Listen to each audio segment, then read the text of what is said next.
기도하겠습니다. 하나님, 오늘의 예배를 통해서 하나님의 형상이 회복되고 오늘의 예배를 통해서 하나님의 능력이 회복되기를 소망합니다. 그 형상이 무엇인지, 하나님의 능력이 무엇인지조차 모르고 살아가고 있는 이 허망하며 헛된 그리스도인들과 교회들에게 오늘의 말씀이 하나님이 그들을 형상과 능력으로 회복시켜주는 말씀이 되게 하여 주시옵시고, 여전히 그 하나님의 형상을 회복하지 못한 채로 세상의 지혜에 짓눌려 살아가고 있는 이들을 하나님 불쌍히 여겨 주시옵시고, 오늘 선포되는 하나님의 말씀이 하나님의 지혜가 되어 그 지혜를 믿음으로 받는 자들에게 그 말씀이 능력이 되도록 허락해 주시옵소서. 귀한 말씀이 우리에게 비추는 말씀, 빛이 되고 능력이 되고 소망이 되게 해 주시옵시고, 그 하나님의 말씀이 시내산에서 하나님이 여호와 하나님으로 직접 모세와 그 백성들에게 일러주신 바처럼 불 가운데에서 선포되는 말씀, 그리하여 그 불 가운데서 무릎을 꿇고 겸손함으로 온전함으로 받게 하시고 열정적으로 받는 말씀이 되게 해 주시옵소서. 그래서 그 말씀이 내게 복이 되고 능력이 될 줄로 믿습니다. 세상의 지혜에 노출되는 횟수보다 하나님의 지혜에 더욱더 많이 노출되기를 원하나이다. 세상의 사람들의 소리를 더 많이 들어야 하는 직업 가운데 있는 이들이 더 애를 쓰며 기를 쓰며 하나님의 말씀인 하나님의 지혜를 더 듣고자 애쓰고 힘쓰는 하나님의 사람들 되도록 허락해 주시옵소서. 믿음이 들음에서 나며 자주 들음과 거듭 들으면 연속하여 들음은 지속하여 들음은 우리에게 능력이 될 줄로 믿습니다. 오늘 이 말씀이 하나님의 선포되는 직접적인 음성이 되고 우리 듣는 이들에게 능력의 말씀이 되도록 허락해 주시옵소서.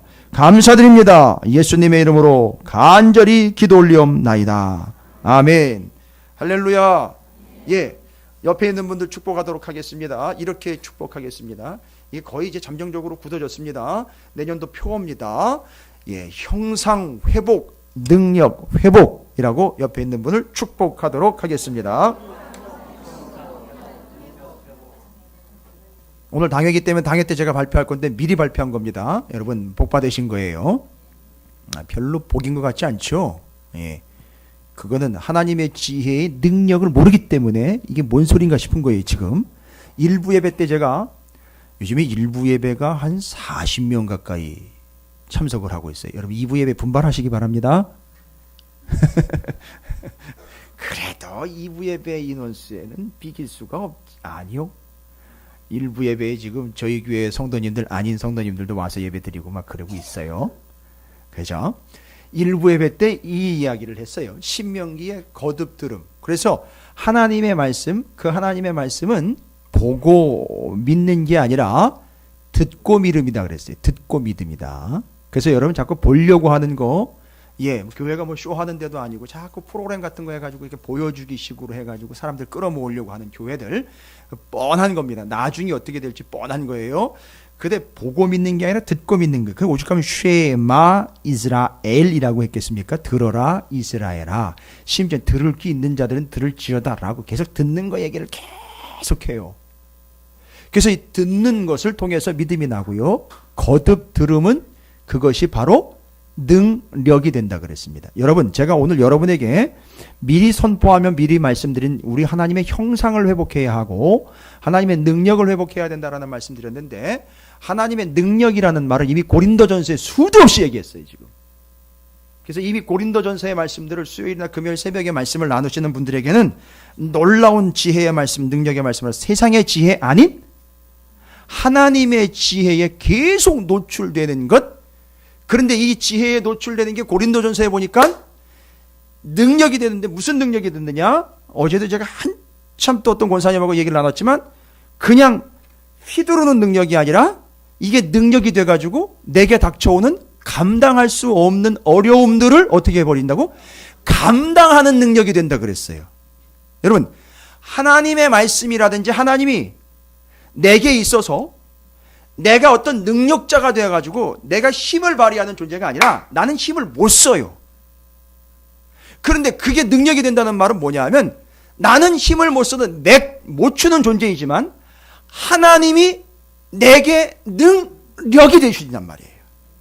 그래서 내가 연약할수록 하나님은 어떤 하나님으로 드러나느냐 하면 내가 연약하면 연약할수록 하나님은 더 강력한 하나님으로 드러나는 거예요. 이게 하나님이 영광 받으시는 거예요.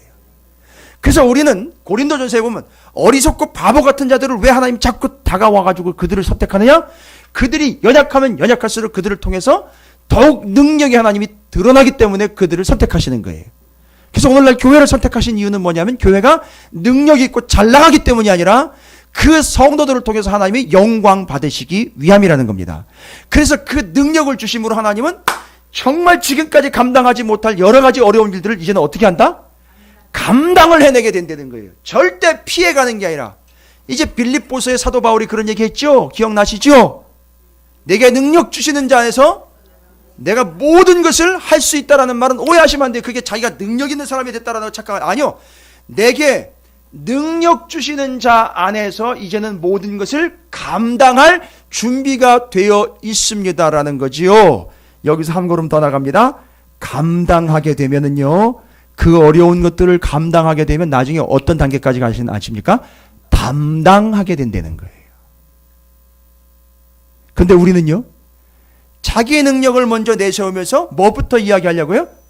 내가 먼저 이거 담당할 수 있어요 라고 나선다는 거죠. 이건 뭐예요? 자기 능력을 과시하는 거죠.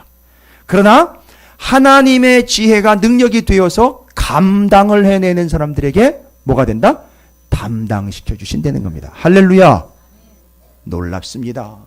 그래서 우리는 하나님의 형상을 회복하며 하나님의 능력을 회복해야 되는데, 하나님의 능력은요, 고린도전서의 말씀으로 그냥 요약합니다. 하나님의 능력, 그것은 바로 우리에게 그것을 감당할 능력, 곧 무엇을 통해서인지 정확하게 정의가 다 됐죠. 하나님이 우리에게 말씀하신 그 계시의 말씀, 하나님의 지혜가 우리에게 능력이 된다는 거. 그래서 하나님의 말씀이 곧 우리에게 능력이 된다. 그럼 하나님의 형상은요, 여러분 하나님의 형상이 언제부터 어그러졌는지 아시죠? 언제부터 깨졌나? 하나님 계획이 언제부터 깨졌는지 아시죠?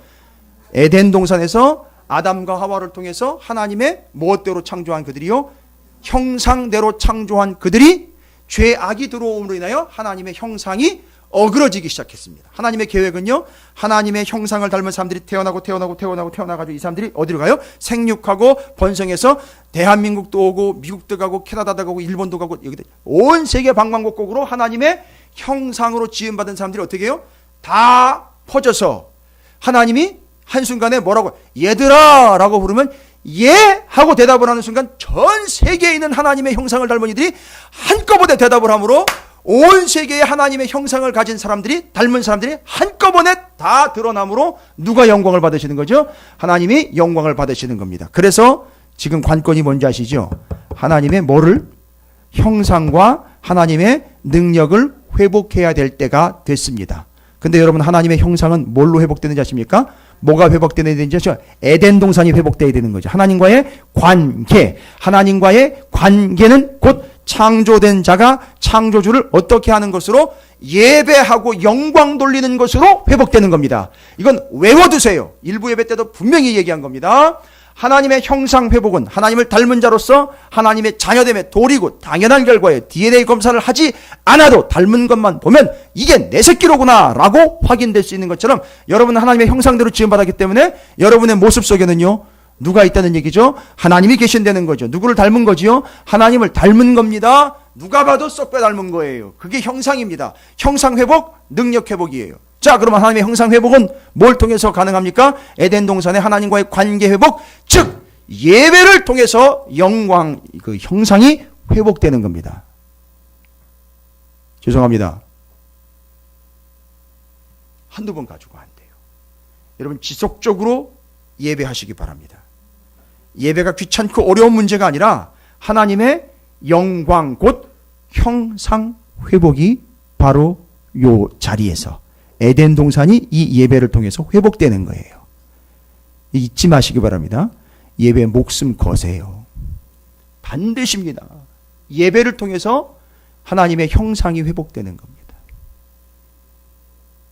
그 마지막 때에 하나님의 에덴 동산은 뭘로 회복되느냐? 요한계시록에 가면 새하늘과 새 땅, 새 예루살렘 성이 이 땅 가운데 내려옴으로 인하여 완벽하게 회복이 되는 겁니다.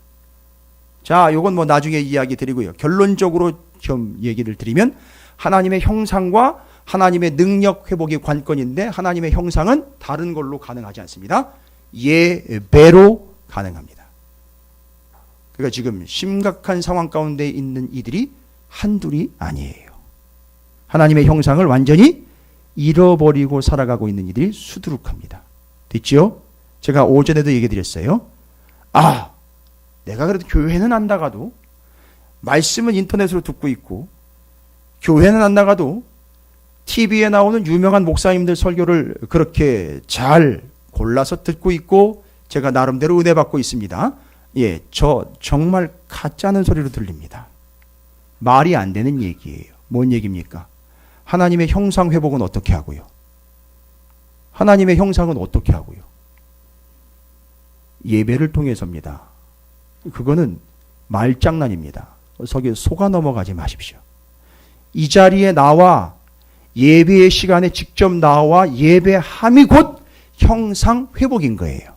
근데 재미있는 것은요, 예배 시간에 말씀이 같이 선포가 돼요. 놀라운 것은요, 예배의 형상과 하나님의 영광이 회복되면서 말씀을 통해서 곧바로 뭐가 회복되죠? 능력이 회복됩니다. 할렐루야. 요 말씀만 드리고 말씀 들어갑니다. 왜냐하면 말씀을 어떻게 받아야 되는지 오늘 얘기하려고 하는 게 이제 관건인데, 하나님의 말씀을 받을 때, 모세가 시내산에서 하나님의 말씀 받을 때 어디 가운데에서 받았느냐 하면, 그렇죠. 일부 예배 오신 분들은 대답을 좀 부탁드립니다. 불 가운데에서 받았어요. 하나님의 불의 산을 완전히 홀라당 다 태우는 것 같은데, 막 가까이 가면 다 타 죽을 것 같았는데, 그 불 가운데서 뭐가 들려요? 음성이 들립니다. 불을 보자마자 음성이 들리는데, 모세가, 이스라엘 백성들이 엄청 두렵고 떨림에 어떻게 했다 그랬죠? 그냥 그 자리에서 꼿꼿이 서가지고 좀 하신 말씀 있으면 한번 해보시죠, 이렇게 쳐다본 게 아니라 그 자리에서 그냥 바로 겸손하게 무릎을 꿇어버리는, 아주 깔아버리는 겁니다. 누구처럼요? 사도 바울이 다메섹에서 부활의 주님을 만나는 순간 바로 무릎을 꿇어 깔아버린 것처럼, 그 불의 형상에 엄청나게 뜨거워서가 아니라 아주 두려움과 떨림으로 무릎을 확 꿇어버립니다. 엎드려져 버립니다. 이게 뭡니까? 하나님의 말씀에 겸손과 온유함으로 완전히 주권을 인정함으로 꿇어 엎드리는 겁니다. 이게 하나님의 말씀의 바른 자세를 이야기합니다. 그래서 제가 오전에는 그 얘기 드렸어요. 일부 예배 때는 그 사람이 말씀을 받으려고 하나님 음성이 들리니까 바로 어떻게 보여요? 무릎을 확 꿇어버리는 그 무릎 꿇다라는 게 히브리어로 바라크예요. 그게 복이라는 뜻입니다. 그 사람 복 받을 만한 자세가 된 거예요. 그런데 더 재미있고 더 놀라운 사실은, 하나님이, 우리는 복 받는 존재로 창조했지만 하나님은요, 하나님 복을 어떻게 주시는 거예요? 그러니까 간절한 마음으로 하나님 역시 우리 앞에서요, 무릎을 꿇고 내가 너를 사랑하면 내가 너에게 복을 주고 싶다라고 그게 십자가예요. 무릎 꿇어 주신 거예요. 복을요.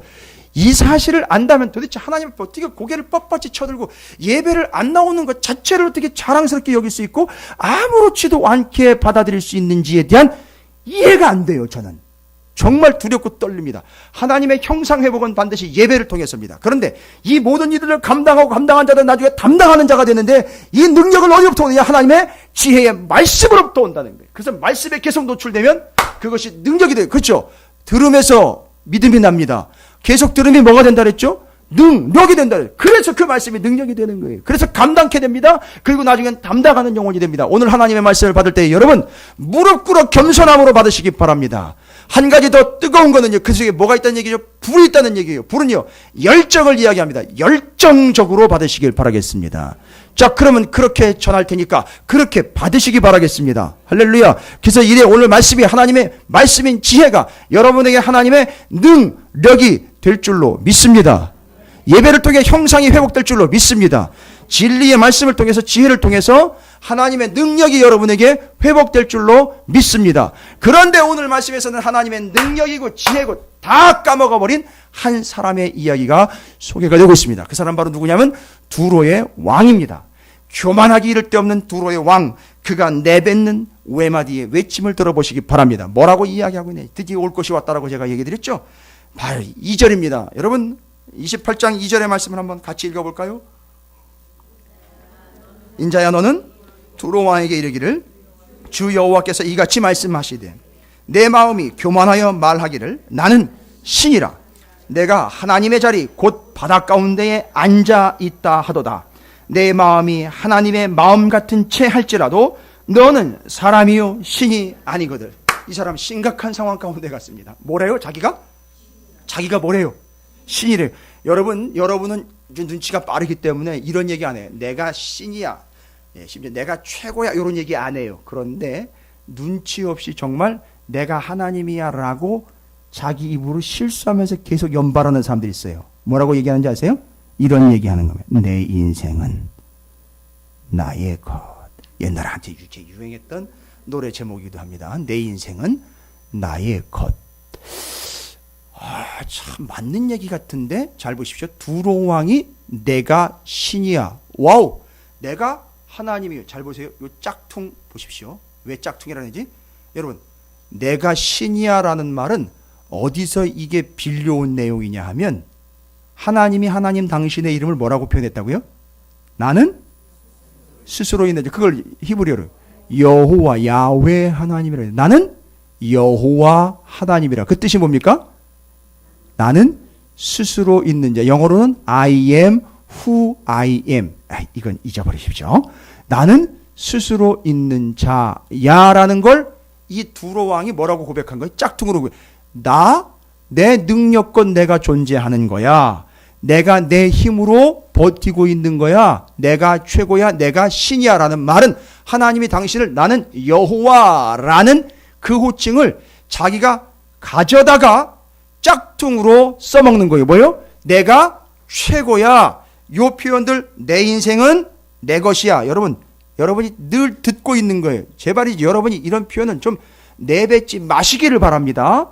그런데 뭐라고 나오니까 그 표현은 다 조금 다른 것 같지만 내용은 본질적으로 같습니다. 내가 신이야. 내가 하나님이야. 내가 최고야. 예, 여러분이 그 자주 사용하시는 거시기톡 이런데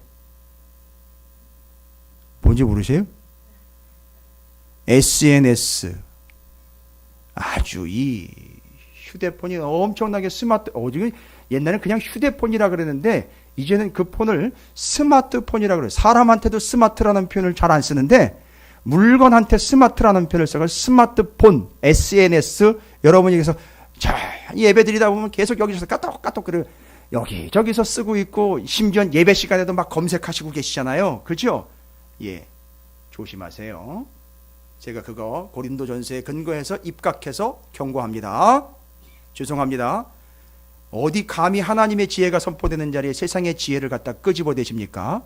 마음은 어디 가다가 있습니까? 시장 바닥에 가 있는 거예요. 하나님의 말씀을 듣는 뎁시고 앉아가지고 핸드폰 펴놓고 올리락 내리락 하면서 세상 지혜를 검색하고 있는 겁니다. 죄송합니다. 그거 아닙니다. 하지 마세요. 다른 사람 하고 있으면 하지 말라고 그러세요. 모르는 척 넘어가지 마십시오. 예? 제발 부탁드립니다. 아닌 건 아닙니다. 제가 왜 이 이야기를 드리냐면 언젠가 하나님의 손가락이 나타납니다. 여러분이 손가락으로 핸드폰을 오르락 내리락 할 때 하나님의 손가락이 벽에 나타난단 말이에요. 놀라지도 않습니다. 누구 얘기인지 아시겠어요? 벨사살 얘기 나와요. 이게 다니엘 얘기 여기 나옵니다. 왜 두로 왕 얘기할 때 다니엘 얘기가 나온지 아십니까? 다니엘의 지혜 얘기하면서 누구 얘기를 끄집어내려고 하는 거죠? 너 두로 왕 너 누구랑 같은 운명이야? 벨사산과 똑같은 운명이야라는 걸 제가 이 말씀 연결할 거예요. 이따가. 또 저는 아주 화들짝 놀랐어요. 이 말씀들이 얼마나 그렇게 체계적으로 과학적으로 연결이 되어 있는지 놀라 자빠질 정도예요.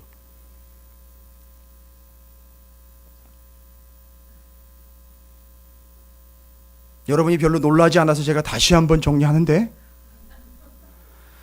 요즘엔 이거 하나로 다 해결하잖아요. 그죠? 장갑도요. 그 끝에 그거 기능이 있는 장갑 끼고 다녀요. 요새는. 장갑 낀 채로 또 이거 하려고요. 뭔지 아시겠죠? 예? 예. 그래서 이거 하고 있어요. 이거.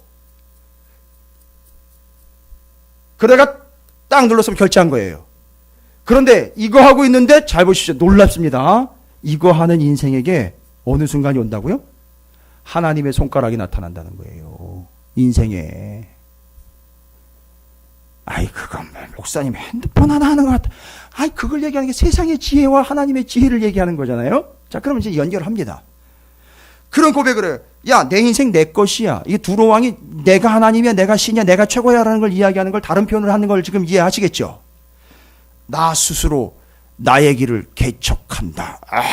그래놓고 거기다가 깨떡에다가 그렇게 막 타이틀로 적어놓고 아주 거기다 왕관 씌워놓고 막 별 막 팡팡 터지게 만들어놓고 막 자기 거 얼마나 화려하게 장식을 하는데 자기는 멋있는 말이라고 적어놓고는 자기가 최고라는 거예요. 그리고 거기다가 막 사람들이 막 거기다가 그걸 이게 댓글 달아주고 막 이렇게 해주길 원하면서 내 인생은 나의 것, 나의 스스로 나의 길을 개척한다. 내가 최고야 하면 막 박수 치면서 난리가 나요. 막 거기다 별 달아주고요. 이게 누구 얘기라고요? 이게 두로 왕 얘기예요. 그러니까 이제 그 얘기 거기서 나온 거죠. 내 SNS로 들어와. 내 카톡으로 들어와. 그냥 잊고 버리고 그냥 듣고 잊어버리시기 바랍니다. 내가 가는 길이 곧 진리다. 나만 믿고 따라와. 남성분들 한때 해보신 얘기죠. 오빠만 믿고 따라와. 하나님을 믿느니 차라리 내 주먹을 믿겠다. 내가 열심히만 하면 다 잘 될 수 있어. 내가 어떻게든지 버리적거리고 움직이면 먹는 건 들어와. 어이구, 다들 이게 계속 들어와. 내 인생은 개척하는 거야. 이런 일관된 주장들이 다 뭐라는 거죠? 두로 왕이 내가 왕이다, 내가 신이다, 내가 하나님이다라는 표현에 다른 표현들을 이야기 드린 거예요. 그러니까 그 자리에 하나님이 계셔야 될 자리에 자기가 앉아서 판단 내리고 자기가 다 주장하는 거예요. 그러니까 하나님의 형상을 회복해야 되니 예배도 하나님의 말씀도 자기가 조절을 하는 거예요. 자기가 다 알아서. 자, 그러면 여러분 이 두로 왕 어떻게 되는 거죠? 운명이 이제 끝에 다다른 겁니다. 이제 마지막까지 온 거예요. 그런데 이 두로 왕이 그렇게 교만한 이유가 두 가지가 있습니다. 간단하게 제가 설명을 드릴 거는 복잡한 내용이 아니기 때문에 두로 왕이 그렇게 교만한 이유는 딱 두 가지예요. 첫 번째, 여러분 3절 보십시오. 3절 내용을 보면 함께 읽어보겠습니다. 시작. 내가 다니엘보다 지혜로워서 은밀한 것을 깨닫지 못할 것이 없다 하고. 심시원. 아니 이 두로 왕이 누구를 알고 있어요? 다니엘을 알고 있습니다. 와우, 놀라운 사람이네요.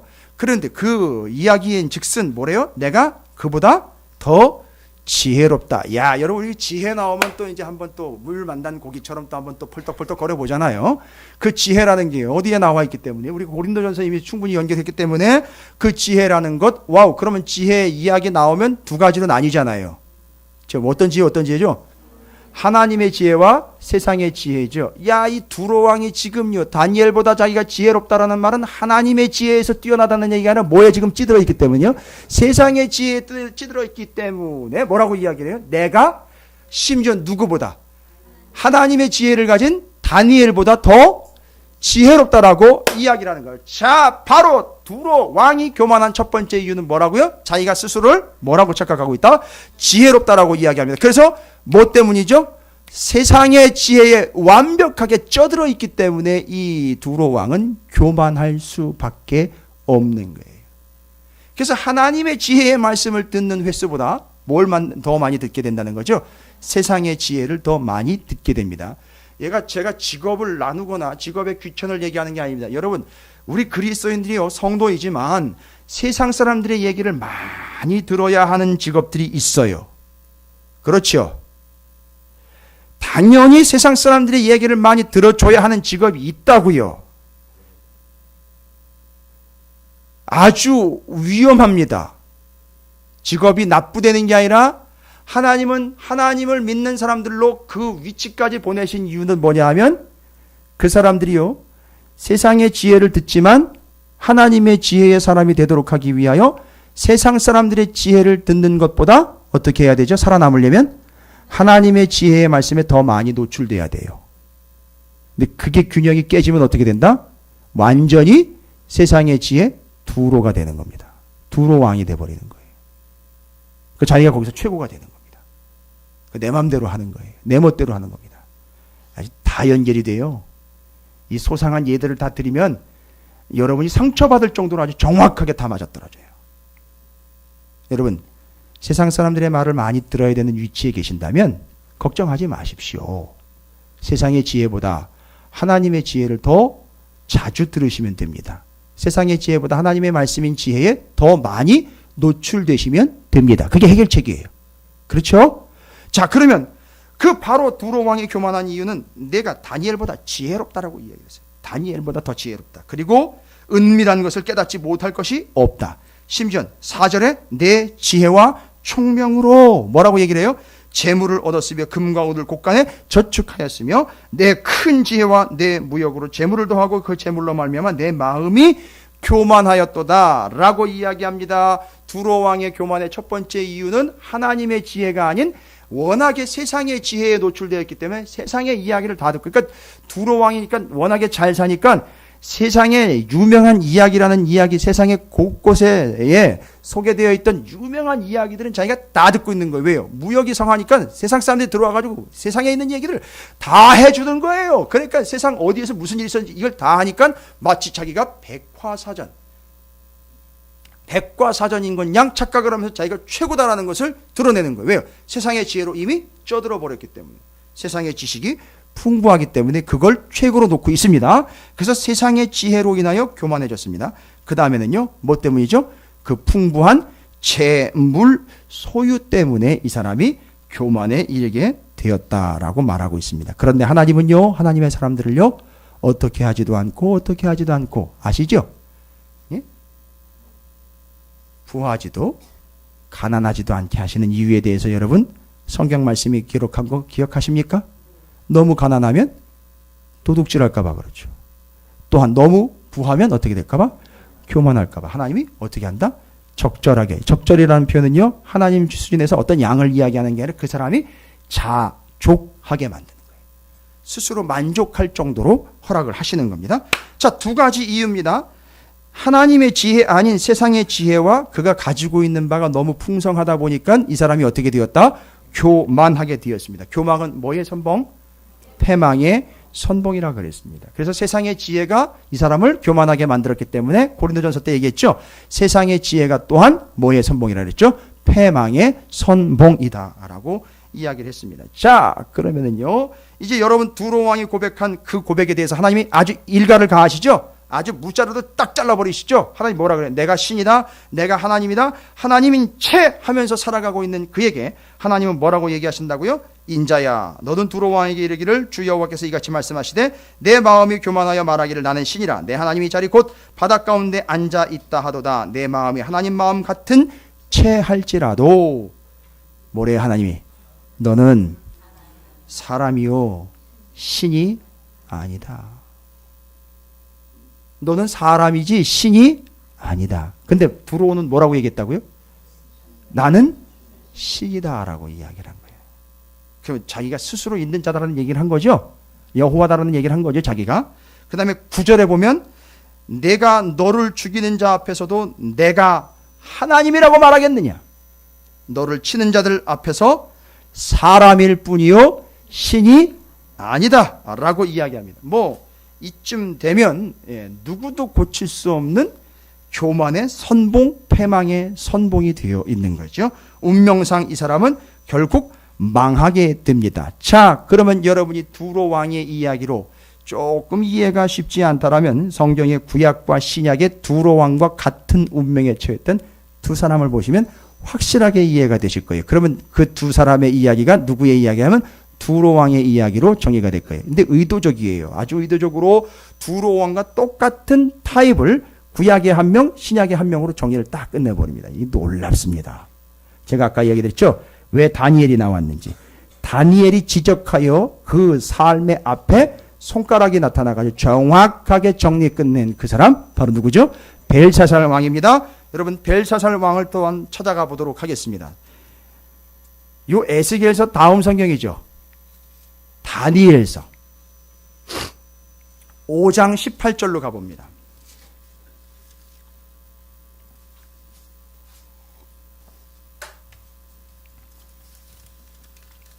여러분 성경만 읽으시면 정리가 돼요. 뭐 제가 굳이 설명하거나 해석해 드릴 필요 없이 아주 중요하게 정확하게 비교가 됩니다. 지금 제가 두로왕 이야기를 하려고 할 때 두로와 닮은 누구를 이야기하려고 하는지 아죠? 몇 명 얘기하려고 하는지 아시겠죠? 2명 얘기 드릴게요. 앞에서 두로왕이 교만했던 이유가 몇 가지였죠? 2가지였어요. 투트랙으로 갑니다. 오늘은 2가지로 가요. 그 교만한 이유는 세상의 지혜와 가진 것 때문에. 그러니까 여러분 가만히 보시라고요. 세상의 지혜 가진 것으로 엄청 그러니까 교회 안에서도 이 2개 때문에 교만 떨고 살아가고 있는 사람들이 수두룩해요. 그런데 그 두로왕의 교만이 결국 성경에 누구와 비교를 하면서 정확하게 딱 맞아떨어져 있느냐를 이야기하느냐면 그 구약 성경에 이제 다니엘 얘기가 나왔기 때문에 내가 다니엘보다 똑똑해라고 이야기하는 그 다니엘이 나와가지고 아주 일가를 가했던 벨사살 왕의 이야기입니다. 그럼 벨사살과 누가 닮아있다는 얘기죠? 두로왕이 닮아있는 거예요. 자, 성경은 이렇게 보는 겁니다. 자, 그러면요 다니엘서 5장 18절부터 31절까지의 말씀인데 뭐라고 나와 있습니까? 17절로부터 시작을 하면 다니엘이 왕에게 대답하여 이르되 왕의 예물은 왕이 친히 가지시며 왕의 상급은 다른 사람에게 주소서.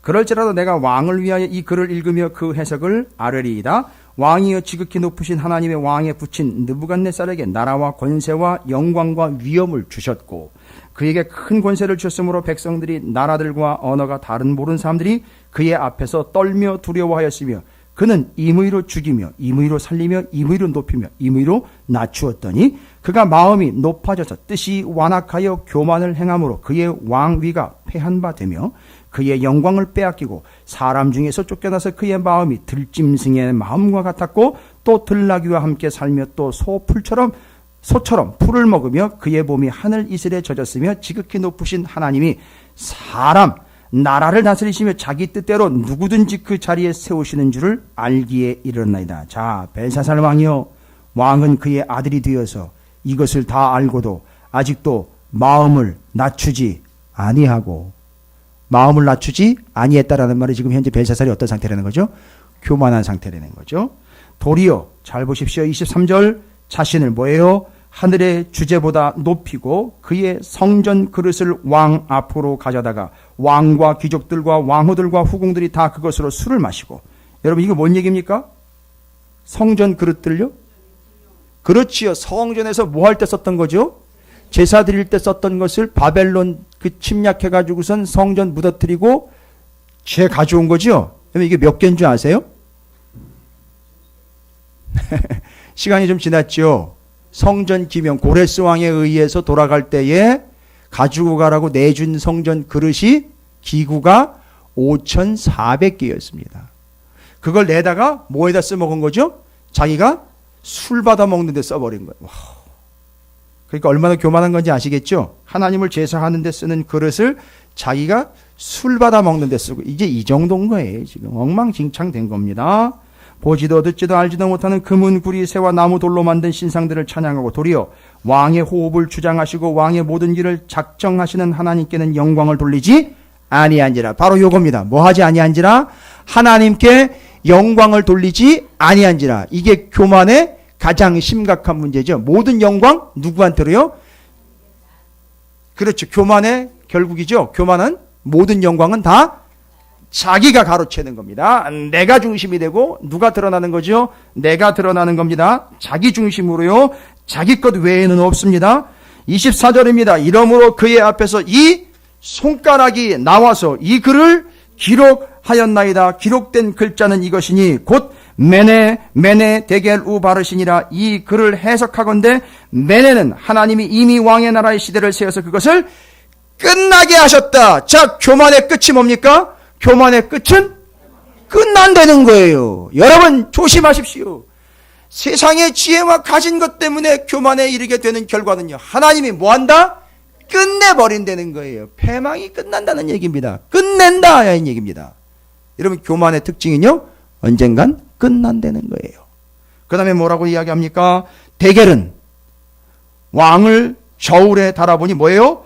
부족함이 보였다 하면 정말 터무니없이 부족하구나. 너 형편없구나. 이런 얘기 뭐예요? 첫 번째, 너 끝난다. 너 아주 형편없는 인생이로구나. 이게 누구에게 주시는 말씀입니까? 교만한 자들에게 주신 답이에요. 여러분, 교만한 자들에게 주신 답이라고요. 너 끝이야. 너 형편없구나. 너 수준 미달이로구나. 여기서 끝이로구나. 이게 교만의 결국입니다. 여러분 기억하십시오. 여러분 이게 하나님의 지혜. 세상은요, 자기가 똑똑한 거를 들어내면요, 뭐라고 얘기해? 박수치면서 와우 똑똑하네. 오, 어디 학교 출신이에요? 이렇게 듣고 묻고 덤빈다는 거예요. 그러나 하나님은요, 그들에게 교만에 대해서 뭐라고요? 너 여기서 오늘 이 밤에 도로 네 영혼을 취할 거야. 끝. 그리고 달아보니까 너 수준 미달이야 라고 이야기하는 거예요. 무서운 겁니다. 교만에 대한 하나님의 판단입니다. 끝. 수준 미달. 끝이에요. 그 다음입니다. 베레스는 왕의 나라가 나뉘어 메대와 바사 사람에게 준바되었다 함이 갈기갈기 찢겨진다라는 겁니다. 이에 벨사살이 명하여 그들이 다니엘에게 자주색 옷을 입히게 하며 금 사슬을 그의 목에 걸어주고 그를 위하여 조서를 내려 나라의 셋째 통치자로 삼으니라. 그날 밤에 제가 이게 옛날에 해석이 안 됐어요. 이게 자기 욕한 거잖아요. 그죠? 자기 욕을 한 건데 벨사살을요 엄청나게 후하게 대접을 합니다. 잘 보십시오. 잘 보세요. 여기 뭐 했다고 그랬습니까? 어떻게 했다고 그랬습니까? 자주색 옷 입혀주고 금사슬 목에 걸어주고 그를 위하여 조서를 내려 나라의 셋째 통치자로 삼았어요. 그날 밤에 갈대아 왕 벨사살이 아니 그날 밤에 다니엘에게 막 옷 입혀주고 뭐 엄청나게 높여줬어요. 다니엘이 뭐 했는데요? 아니 다니엘이요.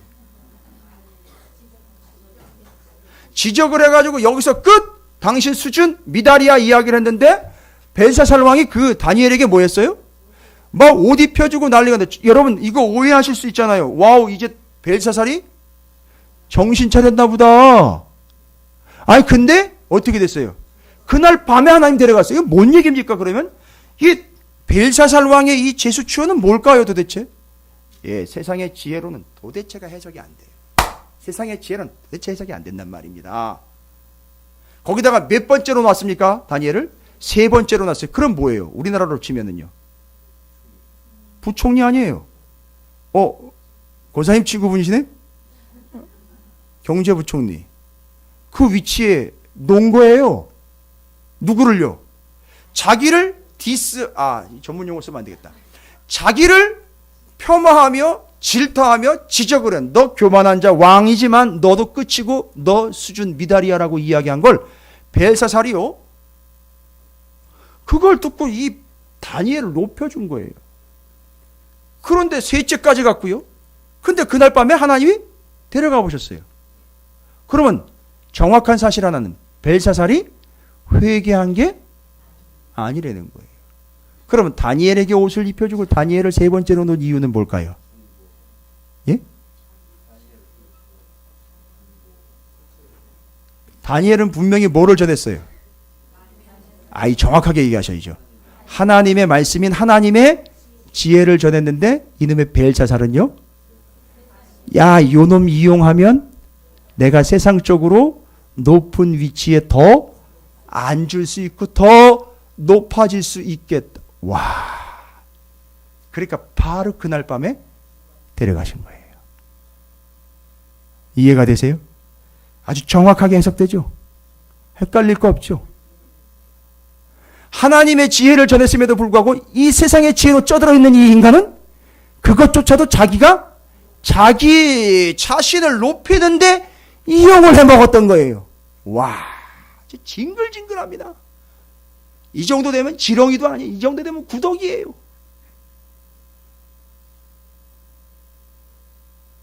그날 밤에 갈대아 왕 벨사살이 죽임을 당했다.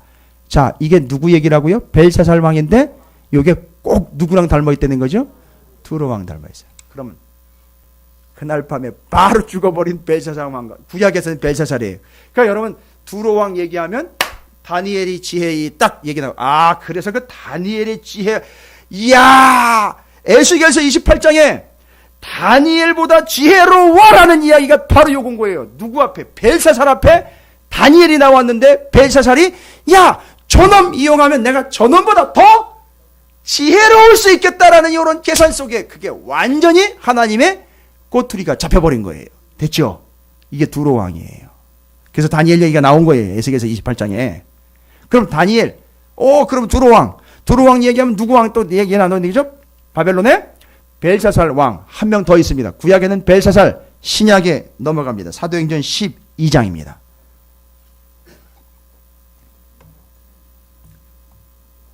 지금 교만 얘기하고 있어요.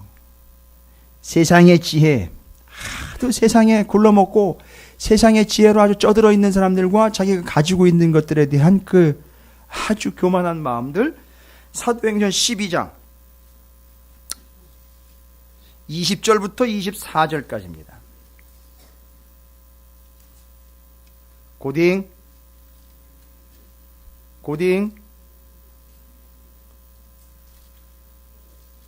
정신 차리세요. 고딩. 사도행전 12장 구약의 누구요?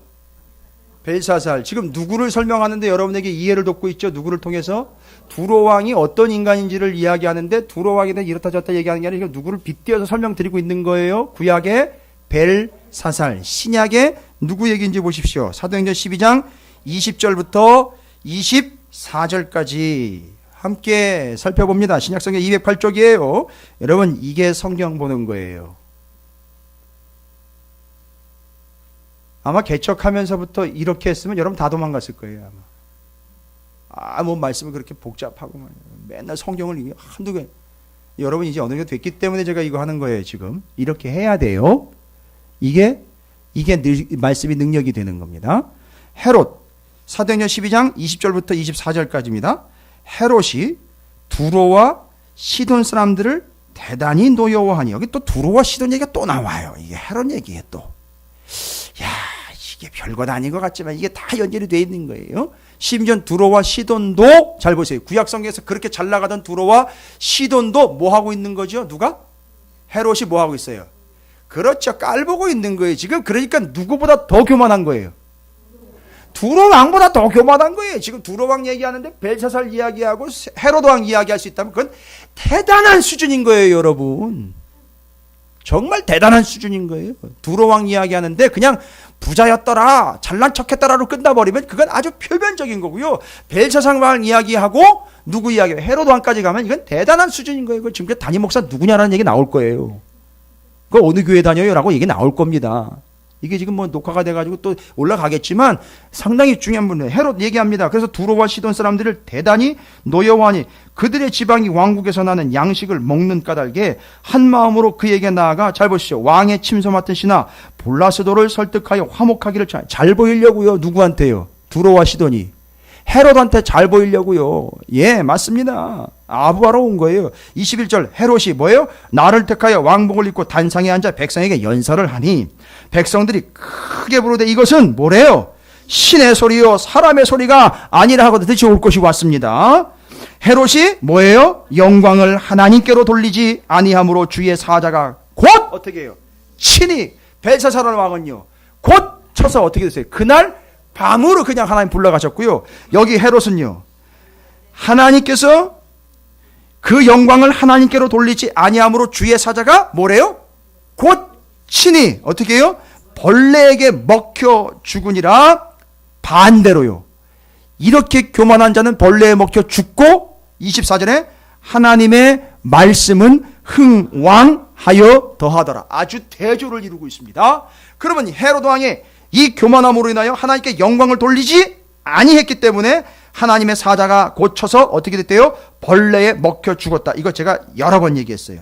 스콜렉스라는 단어인데 헬라어로 스콜렉스. 이건 딱 한 번밖에 안 나오는 단어예요. 스콜렉스 헬라어로 딱 한 번밖에 안 나와요. 신약성경에. 스콜렉스 벌레에 먹어 죽었다. 이게 뭐냐면 세균 감염이에요. 와, 놀랍습니다. 뭐예요? 진짜 이 교만이라는 거는요. 진짜 아주 세균처럼 감염이 심할 뿐만 아니라 감염되는 속도도 빠를 뿐만 아니라 아주 강력한 세균이에요. 그래서 교만한 사람은요 병에 걸린 걸로 보시면 돼요. 뭐예요? 교만이라는 세균에 감염된 걸로 보시면 돼요. 근데 그게 바로 요즘에도 이런 것들을 소재로 다루고 있는 영화들이 많이 나오잖아요. 그죠? 그렇잖아요. 그런 영화들 많이 나왔었어요. 감기, 바이러스, 이상한 세균, 해충, 벌레들에 의해 사람이 죽어나가는데 속도가 아주 급속합니다. 여러분 그거보다 더 빠른 게 뭔지 아세요? 교만이에요. 그래서 그 교만은 감염되는 거예요. 한번 감염이 되면 어떻게 된다? 하룻밤이면 그냥 끝나버릴 인생 완전히 종치게 만드는 교만. 왜 교만하게 됐는가 봤더니 두 가지. 경계하셔야 되잖아요. 지금 제가 백신 처방하고 있는데 왜 그 사람이 교만하게 됐다 그랬죠? 하도 세상의 지혜에 노출이 되어 있기 때문에. 그리고 그가 가진 게 얼마인지 모르겠지만 중요한 건 많기 때문이라기보다는 다 어떻게 해서 자기 지혜로 자기가 노력해서 얻었다라고 그렇게 착각하니까 그것이 교만이 되어 벨사살 왕처럼 그날 밤에 그냥 데려가 보시고 누구처럼요? 헤롯 왕처럼 감염되어 그냥 그 자리에서 곧 벌레에 먹어 죽어버리는 영혼 된다라는 겁니다. 여러분 이게 그 결과예요. 누구를 이야기하려고 누구를 들었다는 얘기죠? 두로 왕을 이야기하려고 벨사살 왕과 헤롯 왕 이야기를 했어요. 여러분이 지금요 눈을 보니까요 여러분이 피곤하시는 건 제가 좀 알겠어요. 근데 여러분의 눈은 옛날과 같지 않아요. 이제는요. 아무리 여러분이 졸린 척을 해도요. 여러분 속으로는 지금 또렷하게 하나님의 말씀이 능력이 돼가지고 하나님의 지혜로 받고 있다는 걸 제가 이제 느낄 수 있어요. 아무리 여러분이 졸린 티를 내면서 나 하나님 목사님 저 졸려요 하면서 흐리멍텅한 척 이렇게 이야기를 하면서 아닌 것처럼 표정 연기를 하고 있어도 여러분의 속에서는 지금 열정적으로 하나님의 말씀을 받고 있는 걸 제가 압니다.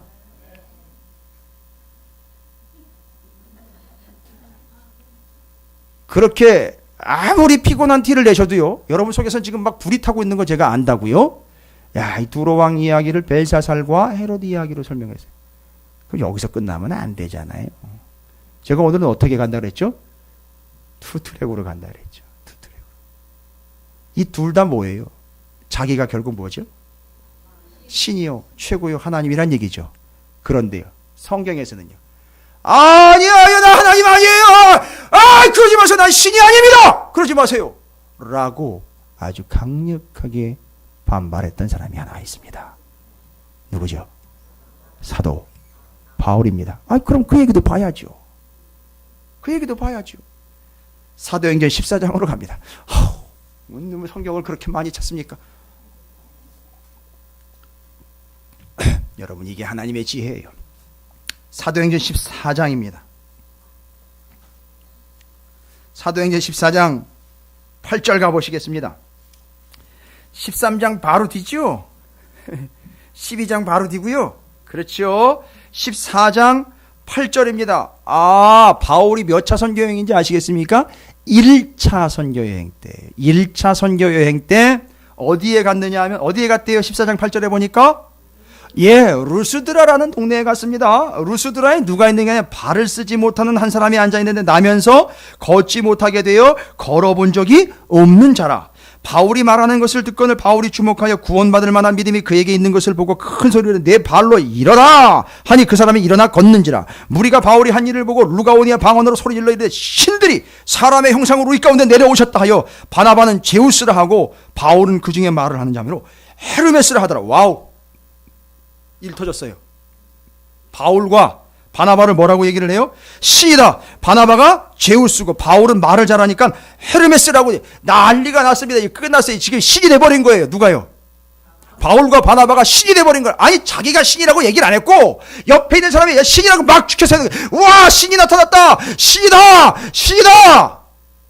신나가지고 신이다. 야, 제우스다. 헤르메스다. 막 나타. 엄청난 능력을.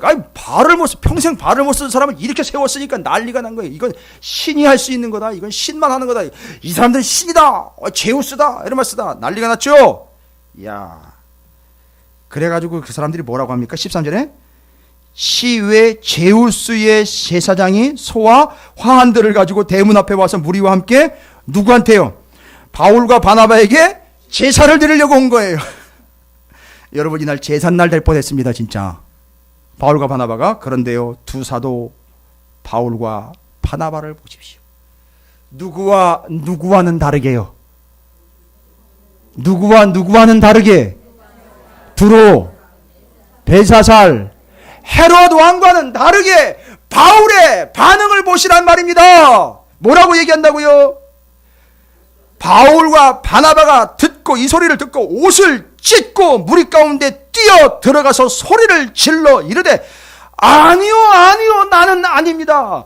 우리는 아닙니다. 내가 아니고 하나님이십니다. 라고 극구 보인을 하면서 막아섭니다. 누구와는 다르게요? 벨사살이나 헤로드 왕과는 다르고 두로드 왕과는 다르게 아니요 내가 아니라 하나님이 하셨습니다. 이러지 마십시오. 나도 여러분과 똑같은 사람입니다. 이러시면 안 됩니다. 나를 죽이는 겁니다. 우리를 죽이는 겁니다. 계속 읽어볼까요?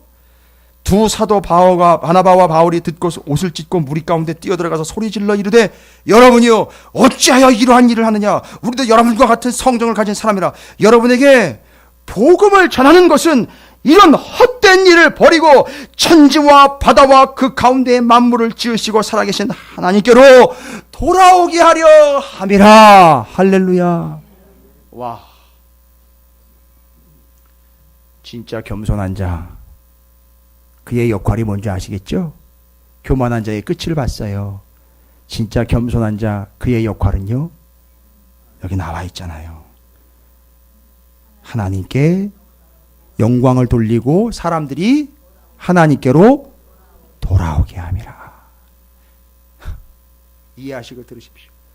교만한 자들은요, 아무리 뜯어봐도요, 정말 돌아버릴 지경이에요. 그런데요, 정말 겸손한 자들은요, 하나님께로 돌아오게 한다는 거예요. 누구는 누구를 돌아버리게 만드는데, 누구는 누구를 돌아오게 한다는 겁니다. 별로 웃기시지 않은가 봐요. 교만한 자, 그는요, 정말 세상을 돌아버리게 만들어요. 그 공동체를 돌아버리게 만듭니다. 그러나 겸손한 자, 그는 그 죽어가는 일을 하나님께로 돌아오게 만든다는 사실을 잊지 마십시오.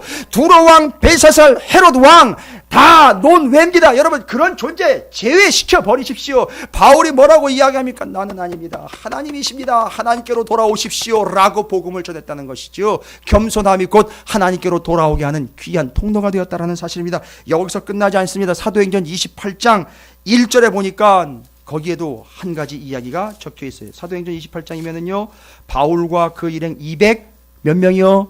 276명이 한꺼번에 멜리데 섬에 다 구원받았는데, 섬에서 올라가가지고선 모닥불 피워놨는데 거기서 무슨 일이 있었죠? 모닥불 나무에서 뭐가 나왔어요? 독사가 나와가 누굴 물어버리죠? 사도 바울을 쾅 물어버립니다. 그래서 거기 있던 사람들이 야, 저가 바다에서는 구원을 받았으나 의롭지 않은 자인가 보다. 이제 죽게 생겼구나. 딱 이야기를 했어요. 그때 죽지 않고 살아납니다. 바울이요. 그걸 보고 반응을 보인 거예요. 우리가 구조된 후에 28장 사도행전 28장 1절입니다. 우리가 구조된 후에 안즉 그 섬은 멜리데라 하더라. 비가 오고 날이 참에 원주민들이 우리에게 특별한 동정을 하여 불을 피워 우리를 다 영접하더라. 바울이 나무 한 묶음을 거두어 불에 넣으니 뜨거움으로 말미암아 독사가 나와 그의 손을 물고 있는지라. 원주민들이 이 짐승이 그 손에 매달려 있음을 보고 서로 말하되 진실로 이 사람은 살인한 자로다. 바다에서는 구조를 받았으나 공의가 그를 살지 못하게 함이로다 하더니 바울이 그 짐승을 불에 떨어버림에 아주 표현이요, 아주 시크한 표현이 뭐예요? 뱀에 물렸는데 어떻게 했어요? 이렇게 툭 털어버린 거예요. 불에다가 툭 털어버린 거예요. 그 모습을 보고 조금도 상함이 없더라. 그들은 누구예요? 멜리데 섬의 원주민들이죠. 거기 있던 사람들은 그가 붙든지 뭐예요? 붙든지 혹은 갑자기 쓰러져 죽을 줄로 기다렸다가 뭘 기다린 거예요? 죽을 것만 이렇게 보고 있었는데 절대 쓰러지지 않고 넘어지지 않고 오래 기다려도 그에게 아무 이상이 없음을 보고 돌이켜 생각하여 말하되 뭐예요? 그를 신이라 하더라. 그런데 앞에 루스드라에서는 전 난리를 쳤는데 이 사람들은 왜 난리를 못 쳤을까요? 이미 그걸 알고 바울이 막아버린 거예요. 이해가 되십니까? 이 28장에 왜 거기서는 루스드라에서 난리를 폈는데 사람들이 신이라고 막 올리고 난리를 하는데 왜 여기서는 바울은 이미 그걸 경험했잖아요, 앞에서. 그러니까 이 사람들 딱 눈치를 보니까 벌써 나를 또 뭐 하려고 하는 거죠? 신으로 높이려고 아예 그걸 막아버린 거야. 그러니까 뒷얘기가 안 나와 있는 거예요. 절대 안 나와 있는 거예요. 그래서 바울이 아예 그걸 봉쇄한 겁니다. 원천 봉쇄를 해버린 거예요. 그러나 다시 한번요, 신약에서는요, 헤롯이 영광을 어떻게 해요? 하나님께로 돌리지 아니함으로 주의 사자가 곧 친히 벌레에게 먹혀 죽으니라. 됐습니까? 이게 두로 왕이 처한 운명입니다. 그러면 뭡니까? 첫 번째, 바울 이야기도 드렸고 두로 왕, 벨사살, 헤로드 왕 이야기도 드렸어요. 여러분 어떻게 해야 사는 겁니까? 벌레가 먹어 죽고 그날 밤에 바로 데려가십니다. 이유는 딱 하나예요. 뭐죠? 교만이라는 말을 풀으셔야 돼. 이때는요. 뭐 하지 않았기 때문이라는 얘기가 다 나와야 되죠. 하나님께 영광을 돌려야 하는 것을 어떻게 했기 때문입니까? 다 자기가 가로채는 걸 두 글자로 뭐라고 얘기한다? 교만이에요. 교만의 이유는 두 가지가 나와 있다고 그랬죠. 세상의 지혜에 쩌들어 있기 때문에 하나님의 지혜에 절대 노출되지 않은 결과, 자기가 가진 것을 자기 능력껏 얻었다고 착각한 결과 그는 교만하게 되었고 결국 그는 벌레가 먹고 죽고 그날 밤에 바로 데려가 버리셨습니다. 해결책은 뭡니까? 누구처럼 해야 된다? 그렇지요. 바울처럼 어떻게 해야 된다? 옷을 찢고 소리를 지르면서 뭐 해야 된다? 싸우려고 덤비는 게 아니잖아요. 옷 찢고 그 소리 지르면서 사람들하고 싸우려고 덤빈 게 아니라 뭐 한 거죠? 옷을 찢고 소리를 지르면서요. 자, 그래서 옷을 찢었다는 얘기는 뭡니까? 이거를 참 오해를 많이 돼. 옷을 찢었다는 얘기는 뭐예요? 이 옷 찢는 건 뭘 얘기하는 겁니까? 나를 완전히? 그렇죠. 그럼 누가 높아져요? 그렇죠. 소리를 질렀다는 얘기는 누구를요? 하나님을 가장 높은 소리로 올렸다는 거예요. 답은 이거예요. 여러분, 이거 해결책입니다. 옷을 찢고 소리 높여 누구를 높이는 거죠? 하나님 한 분만을 높이는 게 바로 그날 밤 데려가고 벌레 먹어 죽지 않는 방법입니다.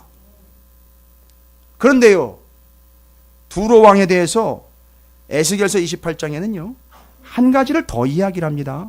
뭔 이상한 얘기가 하나가 나와 있어요.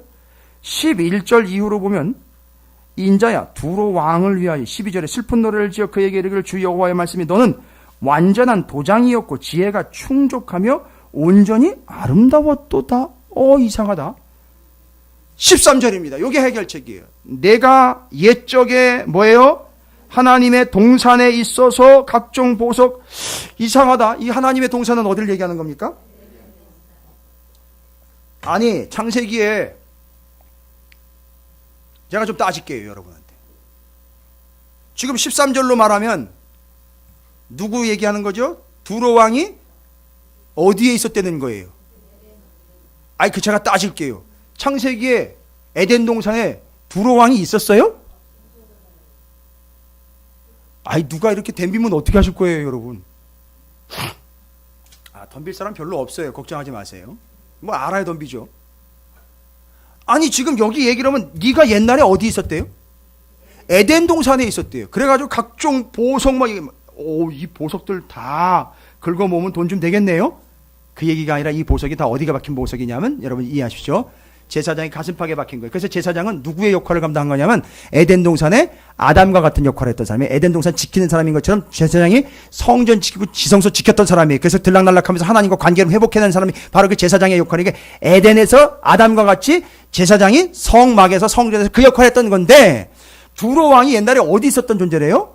에덴 동산에 있었대요. 그럼 뭔 얘기입니까? 아니, 없었어요, 실제로는요. 그러면요, 이건 뭘 얘기하는 거냐 하면 사실을 얘기하는 게 아니라 의미를 얘기하는 거예요. 마치 두로 왕은 옛날에 어떤 존재였다는 거죠? 그렇지, 에덴 동산에 있었던 누구와 같은 존재였다고? 아담과 같은 존재. 잘생겼다? 잘 나갔다? 아니요, 아담한테 분명히 하나님이 하신 게 있어요. 뭘로 지었고요? 하나님의 형상으로 지었어요. 그렇죠. 그러면 뭘 지켜야 돼요? 하나님의 형상을 지켜내야 돼. 근데 그 형상이 어떻게 해서 이그러졌다 그랬잖아요. 그렇죠. 죄요. 뱀이 유혹을 해가지고 물고 들어왔잖아요. 근데 그 하나님의 첫 번째 아담의 후손인 두 번째 아담이요. 누구 얘기하는 거죠? 예수가 오셔가지고 뭘 짓밟아 이겼죠? 뱀의 머리를 짓밟아 이긴 거예요. 그래서 그때 그 뱀이 그 뱀인 거예요. 요한계시록에 나온 옛뱀 있죠? 옛뱀이 바로 에덴 동산에 그 뱀 얘기하는 거예요. 다 연결됩니다. 아니, 근데 그 얘기 이제 나중에 하고요. 그러면 이 두로 왕이 원래는 어디에 있었던 누구와 같은 존재다? 에덴 동산에 있었던? 그러면요, 이 두로도 역시 어떻게 창조된 겁니까? 그렇지, 하나님의 형상으로 창조된 거. 그럼 이 사람은 삶의 목적이 뭐가 돼야 돼요? 하나님의 형상을 위하여 하나님께, 그렇죠. 영광 돌리며 살아야 되는데 지 영광을 다 가지가 가로챘단 말이죠. 그 다음에 에덴 동산에 있던 아담에게 하나님 뭐라고 얘기하셨죠? 기억나십니까? 이 에덴 동산에 있는 것들을요 어떻게 하라고요? 네가 잘 관리하라고. 그 중요한 건 뭐예요? 관리하라고 줬다는 얘기는 그 사람이 아담이 그것의 주인이 아니라는 얘기예요. 맞아요, 여러분. 여러분 막 계속 말을 막 하셔요, 진짜. 감사해요. 막 제가 이때 보람을 느껴요. 이게 3년, 이게 4년째 돼가는 열매예요. 막 얘기를 막 해요. 막 하셔요. 막 지금 속으로 막 여기서 불이 일어가지고 막 외치고 싶은 분들 막 계시는 거 제가 알아요. 정말 대단합니다. 정말 이게 효과예요. 맞아요. 하나님은 주인이라고 말씀하지 않고 여기 에덴 동산에 있는 모든 것들을 다 네가 관리하고 그 다음에 명령과 함께 축복의 말씀 있죠. 뭐하고 뭐하라? 생육하고 번성하라라고 얘기를 했어요. 그러면요. 잘 보시죠. 여기 아담이 에스겔서의 두로 왕과 비교되어 나온 이유는 아담의 역할과 아담의 직분은 뭐였습니까? 하나님께서 맡겨주신 것을 뭐 하는 거죠? 관리하면은 됐는데 반대로 아담의 그 역할과 아담의 그 본질인 형상을 회복해야 되는 것을 왜 누구랑 비교했어요? 두로 왕과 비교했을 때 두로 왕의 심각한 두 가지 문제. 하나님의 지혜 아닌 세상의 지혜로 인하여 자기가 뭐가 되었다? 신이 되었다. 에덴 동산으로 가보시죠. 명확하게 신이 누구이고 사람이 누구인지 다 드러나죠. 에덴에는 아담이 사람이었고 피조물, 하나님이 신이죠. 땡탈락. 완전히 정리됐죠. 그 다음에 하나님이 에덴 동산에 있는 걸 어떻게 하라? 관리하라고 주셨죠. 근데 두로 왕은 거기서 뭐라 그래요? 그렇지요. 내가 능력껏 해가지고 이거 다 내가 얻은 거야. 그리고 이것의 주인은 다 나야 라는 걸 정확하게 아담과 연결을 해가지고 너는 땡탈락인 거를 이야기한 거예요. 벨사살 왕처럼. 됐습니까? 그러니까 지금 에덴 동산에 아담과 비교했을 때에 두로 왕의 심각한 문제는 뭐였다? 하나님의 형상을 완전히 잃어버려 지가 신이 돼가지고 하나님 영광을 가로챈 것과 하나님이 뭐 하신 것을요? 맡겨주신 것을 뭐라고 주장해버렸어요? 지 거라고 주장한 거. 이게 심각한 문제인데 오늘날에 그대로 나타나요. 됐죠? 하나님께로 가야 될 영광을 어떻게 해요? 자기가 가로채고 그 다음에 여러분 하나님이 그렇게 신약 성경에서 바울 서신에 그렇게 얘기한 거죠. 뭐예요? 여러분에게 뭐 한 거?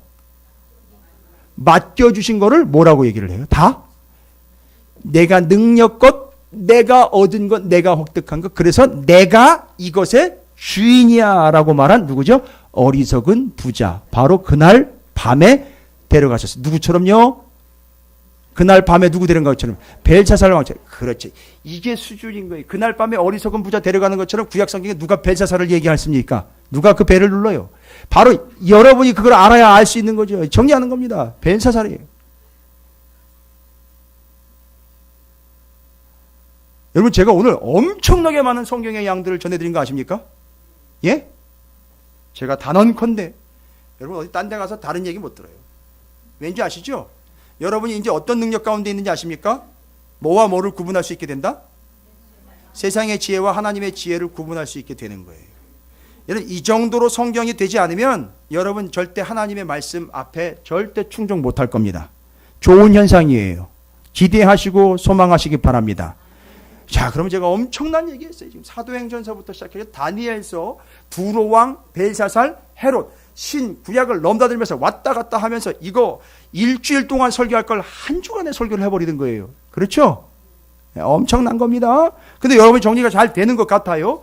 그리고는 그 이야기가 어리석은 부자 이야기가로 정리가 됩니다. 그날 밤에 데려간 벨사살 왕과 그날 밤에 데려간 어리석은 부자, 이게 다 내 거다라고 이야기해요. 아니, 하나님 맡겨주신 거예요. 그 다음에 첫 번째, 네가 신이 아닌 거예요. 그러니까 첫 번째, 여러분 교만을 물리치시기 바랍니다. 하나님의 교만이 아닌 겸손으로 하나님께로 돌아오게 하시기 바랍니다. 사람들 자꾸 돌아버리게 만들지 말고 사람들을 하나님께로 돌아오시게 만들기 바랍니다. 그러려면 첫 번째 바울처럼 어떻게 해야 된다? 아닙니다. 나는 아니고 하나님이십니다라고 하나님께 모든 영광 돌리시기 바랍니다. 따라합니다. 모든 영광 하나님께 돌립니다. 다시 한번 따라합니다. 모든 것이 하나님 덕분입니다. 하나님 은혜입니다. 이게 뭐 한 거죠? 하나님께 영광 돌린 겁니다. 두 번째, 고백하며 선포합니다. 하나님, 감사합니다. 맡겨주신 것, 청지기로 잘 관리하다. 주님 오시는 날 결산하겠습니다. 할렐루야. 이게 해결책인 거예요. 두 가지. 됐습니까?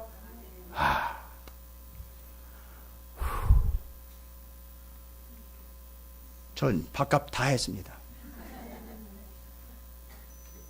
밥 먹어도 되겠죠? 감사합니다. 많이 먹겠습니다. 고린도전서 얘기로 마무리합니다. 고린도전서에 보면 집이 두 채 얘기가 나와요. 뭘로 지은 집과 뭘로 지은 집 나오죠? 죄송합니다. 이게 두 개 또 얘기하면 또 풍성한 분들은 또 모래 위 반석이 또 거기서부터 나오는데 고린도전서로 얘기합니다. 뭘로 지은 집이죠? 금, 은, 보석으로 지은 집 한 채가 나오고요. 그 다음에는요, 나무, 풀, 짚으로 지은 집이 나와요. 이게 그냥 평상시 때는 문제가 아닌데 뭐가 붙어버리면요, 마지막 때 불이 붙어버리면요, 하나님이 불로 임재하시잖아요. 그죠? 그게 다 그 얘기인 거예요. 그 하나님 임재하셨을 때 마지막 심판 때 불이 붙어버리면 어떻게 된다? 풀, 집, 나무로 지은 집은 이게 전국으로 전 세계로 나가는 방송이라 좀 경망스러우면 안 되는데 아주 홀라당 다 타버렸어요. 그러나 금, 은, 보석으로 지은 집은 끄떡 없습니다. 와우. 그 풀, 나무, 짚은 특징이 뭡니까? 지나다니다 보면 세상에서 흔하게 주워서 구할 수 있는 거예요. 목사가 그런 식으로 설교할 수 있습니다. 그런 식으로 세상의 지혜를 전할 수 있습니다. 그러나 그걸 받아 세워진 성도들은요, 그걸 받아 먹은 성도들 어떻게 한다? 어려움이 오면 다 무너집니다.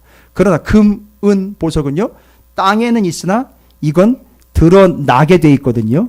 캐내에서 드러내 주시는 하나님께서 주시는 그 재료를 가지고선 집을 지으면은요, 어떤 어려움과 환난과 불 속에서도 어떻게 될 수 있다? 타지 않고 튼튼하게 살아남는다는 거예요. 제가 오늘 감히 여러분에게 말씀드립니다. 오늘 성탄 전주에 여러분에게 선포한 이 두로왕, 벨사살, 헤롯, 바울의 두 가지 나는 아닙니다. 그 다음에 청지기의 이야기, 에덴 동산의 아담과 두로왕 이야기의 비교, 맡은 바 청지기, 영광 돌림의 이야기에 딱 정리된 거. 이게 바로 여러분 어떻게 해서 말씀이 선포된 건지 아시겠죠? 하나님이 드러내 보여주신 그 금, 은, 보석으로 여러분을 지은 거예요. 이게 하나님의 지혜입니다. 이것으로 여러분이 집을 짓듯 여러분에게 어떤 어려움이 와도 이제는 그걸 어떻게 할 수 있다? 감당할 수 있다. 그리하여 겸손한 자가 되어 이제는 감당해서 어디로 넘어간다? 담당. 뭘 담당하는 겁니까?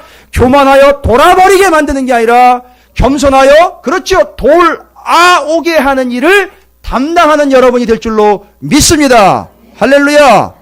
이제 이게 다 전제가 됐다 믿고 옆에 있는 분 축복합니다. 여러분, 여러분이 옆에 계시는 분들 정말 소중한 분이에요. 이렇게 축복합니다. 감당하시며 담당하시기 바라겠습니다 라고 축복하시기 바라겠습니다.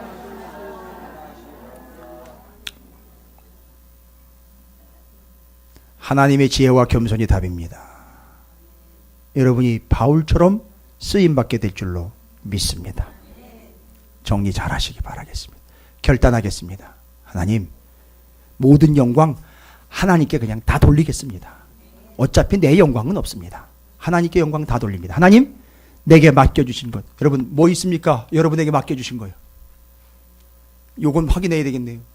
여러분, 뭘 맡겨주셨습니까? 저 양 따지는 거 아닙니다. 많고 적음 따지는 거 아닙니다. 금액 따지는 거 아니에요. 맡겨주신 거란 말이에요. 뭐가 있습니까? 예? 저 자녀. 예? 돈 맞습니다. 다 맡겨주신 거예요. 또요. 재능도 있고 건강 다 있습니다. 그렇죠? 이거 어떻게 해야 된다고요? 내게 아니고 하나님이 내게 맡겨주신 거예요. 잘 관리하겠습니다. 할렐루야. 두 가지 기도하시기 바랍니다. 모든 영광 돌려드립니다. 잘 관리하겠습니다. 그러면요, 하나님이 더 맡겨주시겠죠. 기억나십니까? 달란트 비유에서 그 어리석은 달란트를, 그 주인의 이 의도를 깨닫지 못한 그 종의 것을 어떻게 해요? 뺏어서 잘 관리한 자에게 더 줘버립니다. 이게 결론이에요. 여러분, 겸손히 모든 영광 하나님께 맡겨주신 것 잘 관리하겠습니다. 주의 이름을 크게 한번 부르시고 결단하며 기도하도록 하겠습니다. 기도하겠습니다.